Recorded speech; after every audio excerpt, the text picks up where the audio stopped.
All right, what's going on everybody, and welcome to another episode. So in today's video, I'm going to talk about the mechanical keyboards that I currently own and that I have tested out throughout last year in 2020, and give you an idea of which ones that I still currently use in this new year, just what is in my rotation a lot. And then towards the end of the video, I'm going to tell you the keyboard that I currently have in my collection that is my most used. So let's go ahead and get started. So we have quite a few details to go over, but before we continue, I want to give an honorable mention to a specific keyboard that you don't currently see, and I know you can't see the top too much, but this one right here, so I thought I'd mention this keyboard in the video. So here I have the Leopold FC750R PD, and this is the Modern Doge keycap set on this one, and that is the color scheme for this keyboard. I thought this was a really nice looking keyboard, and this particular keyboard has cherry blues. I know some people may not like cherry key switches or just cherry blues, but initially I was a clicky person. Like, I love the tactile clicky. I just couldn't get enough of it. I bought a couple keyboards using the cherry blues, and that is this one and the Keychron K1 that I have. And I also like my two-tone one as well. That is more of a nostalgic keyboard for me. But let's go ahead and start off with the other keyboards and talk about which ones that was in my rotation. All right, so the first keyboard we're going to talk about is the drop control keyboard. So this was the first TKL mechanical keyboard that I purchased. I was really trying to kind of really get a feel of what other layouts that I wanted to try out, and I thought it would make more sense for me to go from full size to the 96 layout and then the TKL. And as I got more comfortable with my workflow, I had to kind of fill out what keys that I really constantly use and that would kind of work better for me and my workflow, but also find a way to adapt to a smaller layout, because I realized that my keyboard does take up a lot of space. And for overall, I did like it. I thought it was unique. The downside for this keyboard for me was the price. The price was very high. I purchased this one for $220 before tax. I think it could have been priced a little bit lower. And I did purchase this one with the key switches. So this was not bare bones, as you can get that one and it's like $40 less, I believe. And then also another thing, I was looking for a hot swappable mechanical keyboard. So I wanted to try different switches. However, I'm going ahead and tell you that I never used this keyboard for that. So this keyboard always had the Halo True key switches in this PCB. I never changed them out. And I don't know, like with me wanting to try out so many different keyboards, I just never got around to changing out the key switches on these. It has that low profile look. And plus, this keyboard has a strong RGB backlighting diffusion. So I really can appreciate how much RGB actually shows through the key switches and the keycaps. Now I will say these key switches have clear housings, so that is why there's so much backlighting that is comes through the keycaps. So that really helps with the backlighting, which I like a lot. But of course that can be changed, and you know, that just depends on the key switches that you use. Now, I don't use it as much because I'm into more of a smaller form factor, and we'll talk more about that later in the video. So that's pretty much it. Now, one more thing I want to mention is that how you're able to use your USB-C cable on either side of this keyboard. I currently have my cord cable connected to this one, but this is one keyboard that is usually kind of finicky, but I've been using this one and it has been working fine. And now I will say there's no guarantee that this may work for you, but it has been working for me and I haven't had any issues so far. So knock on wood for that. So that's why I haven't completely like eliminated out of my rotation, but I will say it is the least used out of the keyboards I'm going to show you in this video. But let's go ahead and move on to the next one. All right, so for the next keyboard, I'm going to talk about the Leopold FC660C, And this is the one that has the Topper switches. Now, I do have a video on this particular keyboard, and I will link that video in the description for you guys to check out later. I did also a typing test as well for it. That video will also be linked down below. But with this one, I wanted to try Topper, but I felt like the HHKB and the research I had done up until I purchased this one, for one, it wasn't in my price point, the HHKB, but in short, for this video, I enjoyed this keyboard a lot. And I do have the HHKB now. I didn't have it at that time I did the review for this keyboard. It had quite a bit of use in my rotation. I was in my testing mindset, so I wanted to test out as many keyboards as I could at that time and other switches. But I was just not that big of a fan of Topper switches like that.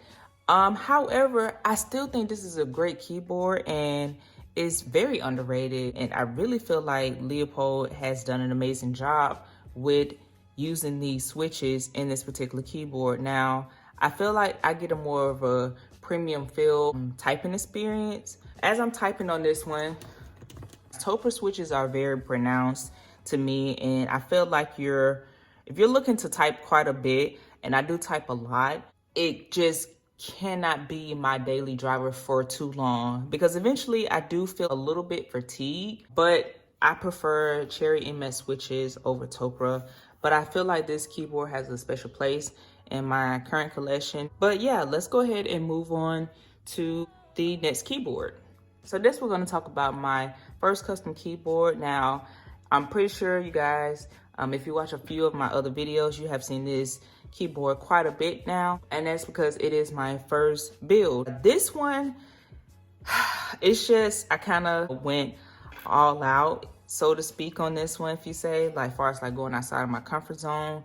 I kind of tested some key switches that I never tested before. So this keyboard has Gateron ink yellows, and I wanted to try a linear switch. So if you haven't noticed, pretty much the keyboards that I currently own include tactile switches.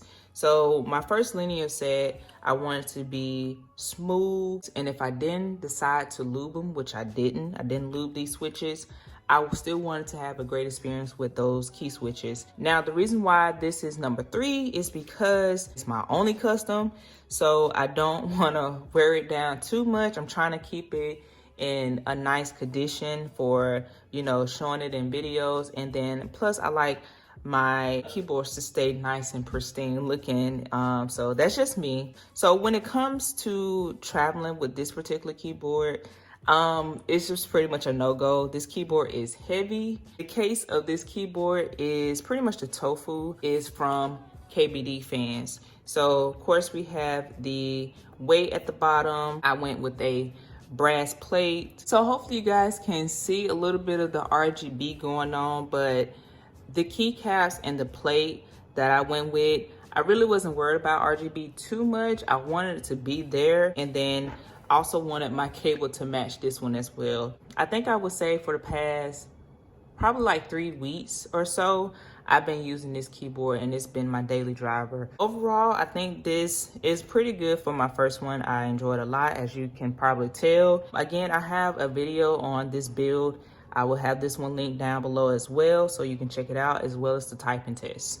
All right, so let's go ahead as we dwindle down on this list and talk about the next keyboard, which is next to the last keyboard that I mostly use. All right, so next is the Leopold FC660M.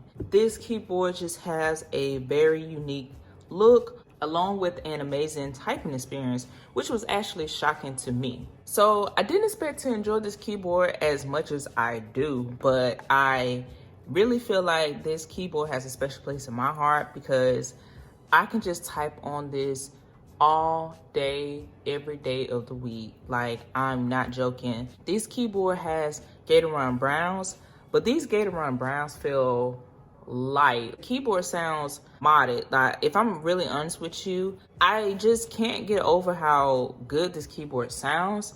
Leopold knows what they're doing when it comes to making pre-builds, in my opinion. I prefer this one over the FC660C because the black is more saturated and is just more clean, and the residue from your fingers and the oils won't show as much as it will on the FC660C. So that is why I have this in my rotation a lot.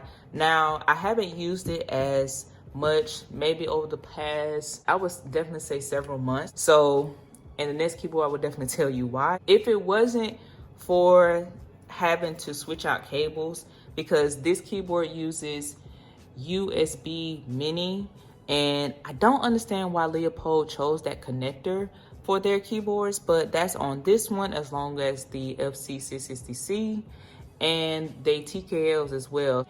And I would prefer to have all my keyboards and pretty much as many devices as I can with the USB-C. That is a bummer, but it's not a deal breaker, at least for me. Yeah, other than that, man, it's lightweight. It's just very nice. If you're interested in pre-builts and you want something that's a little bit more premium, this is probably the closest you're gonna come to that in a pre-built. And again, that's my opinion for that. There may be others that I just haven't tested out yet. So as we have come down to the very last keyboard to talk about, let's go ahead and talk about my most used keyboard. All right, you guys, so I'm sure if you paid attention to earlier in the intro and in the thumbnail, this is the keyboard that is left to talk about, and this is the Keychron K6. This one is my most used keyboard because, for one, it's wireless, and that is a major feature that I have enjoyed. Just to be totally honest, the wireless feature is the reason why this one is my most used. It's something that once you start doing it, you don't really think much of it until you don't use a cable for connecting your keyboard. It keeps the cables to a minimum if you use any around your desk. So that is something that is kind of big for me, because I do have a lot going on my desk, and along with my work laptop on the side, that's using a couple of cables. That's just my work setup for now. This one was super clutch for me. That is the number one reason. The second reason is it is hot swappable, and I have used this keyboard for switching out key switches. Just overall, the flexibility this keyboard provides is really nice, and I think it's a great entry-level keyboard for those who are wanting to check out smaller form factors like the 65%, which they have other layouts as well. Now, in another video that I will be uploading, we'll go into further details as to why the 65% is my go-to layout for me, and hopefully you guys stay tuned for that video. You can tell the difference in using this keyboard and the build quality versus those, and you will see the difference. Now, I will say the aluminum frame is decent. It's definitely on the budget end, and you can tell because it's still light and it's still portable, which I think is Keychron's whole point, and that's their goal. And they're not really worried so much about a premium quality keyboard, in my opinion. I know with the drawbacks of this keyboard, some people may see those as deal breakers and not purchase this keyboard, but to me, I haven't had many issues with mine, and that's why I still use it. Yeah, that's pretty much gonna be it with my most used keyboard. All right, you guys, so I know we covered quite a bit of information in this video, but I just wanted to go over several things that I found to be very interesting about each keyboard that I use the most, and just what I look for in a daily keyboard. Hopefully you enjoyed this video, and I appreciate you if you stay all the way to the end. I really do appreciate you guys watching the video. If you guys don't already know the drill, I hope you have already hit that subscribe button. And also, while you're down there, if you can give it a thumbs up, that definitely helps out the video a lot. Let me know what you guys think about any of these keyboards that you're seeing in the video, or you know, what you got and what is in your rotation. And also definitely stay tuned for some more videos I got coming out shortly. With that being said, I will see you guys in my next one. Peace.